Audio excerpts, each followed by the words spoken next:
मैले जिते भने म नेपालै बस्छु यो त वादा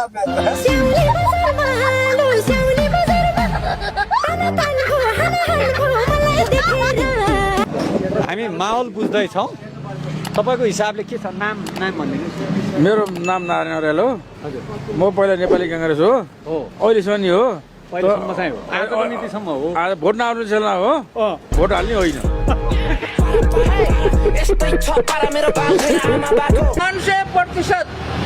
म राजनीतिमा लाग्दैन जिन्दगीमा केही भएर कुनै कारणवश राजनीतिमै नै लाग्नु पर्यो भने लाग्छु त्यो चान्स चाहिँ 1% छ भनेको 1% ले जित्छ बालेन कि के बिबा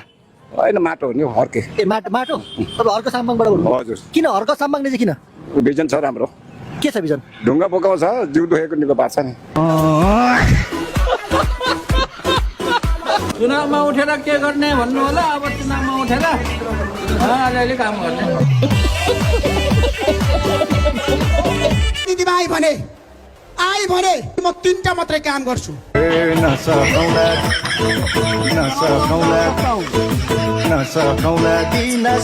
उसले भोट दिने जिताउने हामीले न चाहिँ कुरो सुन्ने कहाँको नेता आउँछ आउँछ त